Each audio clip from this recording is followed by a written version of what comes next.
ഇന്നത്തെ വീഡിയോ മുടിയെ സ്നേഹിക്കുന്നവർക്ക് വേണ്ടിയാണ്.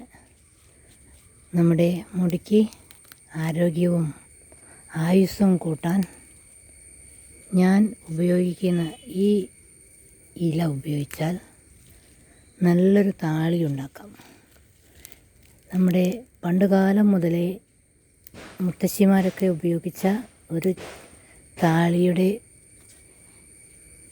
രഹസ്യം ആണ് ഞാൻ നിങ്ങളുടെ മുന്നിൽ കാണിച്ചു തരുന്നത്. പണ്ടത്തെ മുത്തശ്ശിമാരുടെ പനങ്കുല പോലത്തെ മുടിയുടെ രഹസ്യം ഈ ചെമ്പരത്തിയായിരുന്നു. ഈ ചെമ്പരത്തി ഒരു കല്ലിൽ അരച്ച് നന്നായി പിഴിഞ്ഞെടുത്ത് താളിയാക്കി തലയിൽ തേച്ചാൽ നമ്മുടെ തലയിലെ താരനും ചൊറിച്ചിലും ഒക്കെ മാറ്റി നമ്മുടെ മുടിയെ കരുത്തുറ്റ മുടിയാക്കി മാറ്റും. ഇനി നമുക്ക് ഈ ഇല ഉപയോഗിച്ച് താളി ഉണ്ടാക്കാം. എങ്ങനെയെന്ന് കാണിച്ചു തരാം. ഇത് കുറച്ച് വെള്ളത്തിലേക്ക് ഇടുക. ഇതിൽ ഈ പൊടികളൊക്കെ മാറ്റാം. എന്നിട്ട് നമുക്ക് നമ്മുടെ അലക്ക് കല്ലിൻ്റെ അടുത്തേക്കാണ് പോകുന്നത്.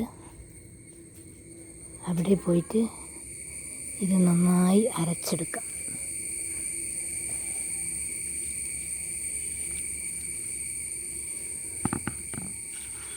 ഇങ്ങനെ എടുത്തിട്ട്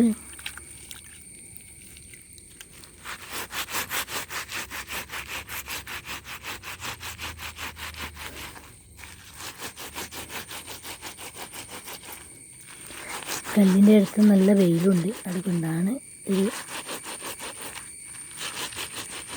ബുദ്ധിമുട്ടായി തോന്നുന്നത്. ഇങ്ങനെ അരച്ചിട്ട് ഇതിലിങ്ങനെ പിഴിഞ്ഞെടുക്കുക.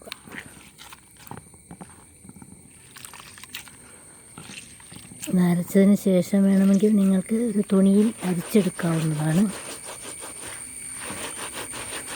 ഇത് മിക്സിയുടെ ജാറിലൊന്നും ഇട്ട് അരയ്ക്കേണ്ട ആവശ്യമില്ല. അങ്ങനെയാകുമ്പോൾ ഇതിന് ഇത്ര തന്നെ ഗുണമുണ്ടാവുകയില്ല. ഇങ്ങനെ കല്ലിൽ അരച്ചെടുക്കുന്നതാണ് ഇതിൻ്റെ സ്വാഭാവിക ഗുണം ഉണ്ടാവുന്നത്.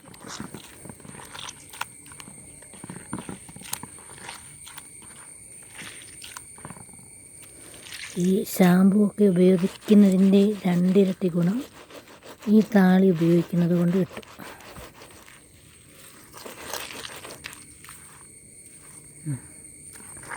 എനിക്കുള്ള താളി ഇത്ര മതി. ഇനി നമുക്ക് വെയിലിൽ നിന്നും തണലത്തേക്ക് പോയിട്ട് ഇത് നന്നായി ഒന്ന് ഉരച്ചെടുക്കാം.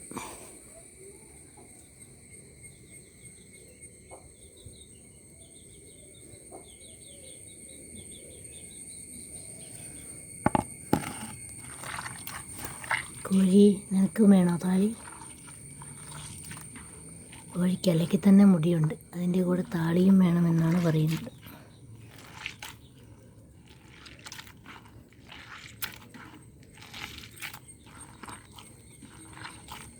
ഇനി ഈ ചണ്ടിയൊക്കെ ഉപയോഗിച്ച് നന്നായി ഒന്നിങ്ങനെ പിഴിഞ്ഞെടുത്ത നല്ല കൊഴുത്ത താളി നിങ്ങൾക്ക് കിട്ടും.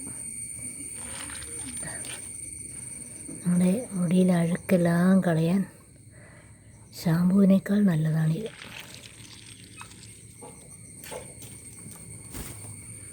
അപ്പോഴാണ് ഞാനൊരു കാഴ്ച കണ്ടത്. ബ്രൗണിയും പൂച്ചയും കൂടി ലോക്യം പറയുകയാണ്. ബ്രൗണിയുടെ ചോറ് തിന്നാൻ വന്നതാണ് പൂച്ച.